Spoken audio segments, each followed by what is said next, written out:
Considere uma partícula de massa mzinho, cuja função energia potencial seja dada por essa expressão daqui, onde A é uma constante real e positiva e secante de x é igual a essa expressão daqui, né? Ou seja, né, aqui na prática essa expressão, pelo menos eu não vou usar essa expressão, né, eu vou usar de cara a definição de secante, ok? De secante hiperbólica. Secante hiperbólica é o quê? É 1 sobre cosseno hiperbólico. Né? É possível, se você não lembra disso, se você não sabe o comportamento de seno, cosseno hiperbólico, tudo você pode analisar por essa expressão. Eu prefiro analisar pelas funções hiperbólicas, acho que fica mais fácil. Analise as seguintes afirmações sobre esse sistema e assinale abaixo a alternativa correta. Então, bom, né, vamos lá. Primeira afirmação, o espectro de energia da partícula ele é contínuo para valores de energia maiores que zero. Bom, para a gente poder falar isso, a gente tem que ter uma ideia de como é que é a cara, né, gráfica dessa expressão.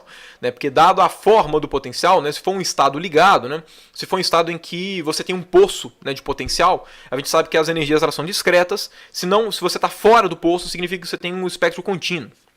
Então vamos lá, como é que a gente vai fazer para descobrir como é que é a cara dessa função daqui, né, como é que é a cara desse cara, né, desse espectro, né, dessa energia potencial. Vamos lá, o nosso cosseno hiperbólico é uma função que pelo menos eu imagino que todo mundo já tem em mente como é que ela é, né, uma das funções básicas que a gente tem. Né. Como é que é o nosso cosseno hiperbólico? O cosseno hiperbólico ele é um cara que ele começa no 1, certo? Para cosseno hiperbólico de 0 é igual a 1, e ele é como se fosse... Obviamente não é uma parábola, né? Claro que não, mas ele tem um comportamento exponencial. Mas o que importa é que ele faz essa cumbuca, certo? O que importa é que ele faz essa cumbuca aqui, e essa é a cara do cosseno hiperbólico. Se secante hiperbólico é o inverso desse cara, significa que a secante hiperbólica, que eu vou representar aqui de verde, ok? Ela também vai começar, né, evidentemente, aqui do 1, né? Porque o inverso de 1 é 1. Só que perceba, se aqui ele vai aumentando até mais infinito e aqui ele aumenta até mais infinito, esse cara daqui ele vai para zero tanto para um lado quanto para o outro. Então o gráfico desse cara seria alguma coisa do tipo, ó. Seria alguma coisa desse tipo.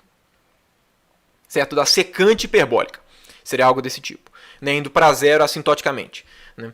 E de forma que, olha só, dado, né, essa expressão, olha só, o potencial ele é menos uma constante vezes secante hiperbólica ao quadrado. Então significa que se a gente fosse fazer um gráfico aqui da nossa, né, energia potencial, a gente fosse fazer um gráfico aqui da nossa energia potencial, então deixa eu colocar aqui, né? Aqui vai ser, vamos lá, né, o nosso, ele seria o que? Ele começaria aqui embaixo, né, no ponto menos h barra ao quadrado sobre m, né? Já que esse cara daqui, o maior valor dele é 1, certo? E é menos porque aqui tem menos, e aí seria um gráfico dessa forma daqui, né? Então, de fato, a gente tem um poço, né? A gente tem realmente uma região ali de um poço de potencial.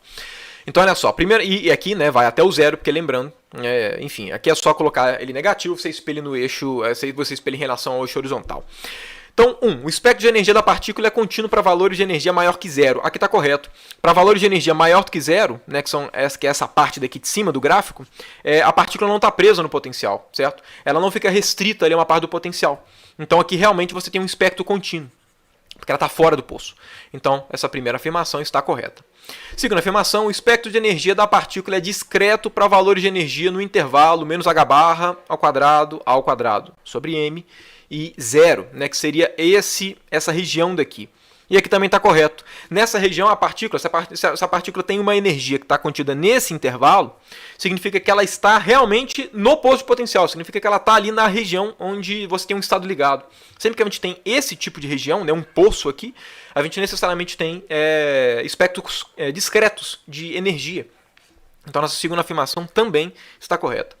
E, terceira partícula, as autofunções de energia podem ser escritas como funções pares ou ímpares da posição da partícula, que também está correto.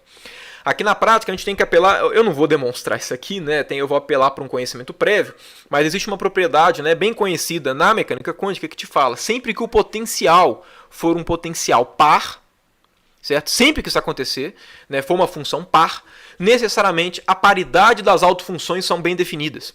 Então, esse cara daqui realmente é uma função par. Como é que a gente sabe disso? Cosseno hiperbólico é uma função par.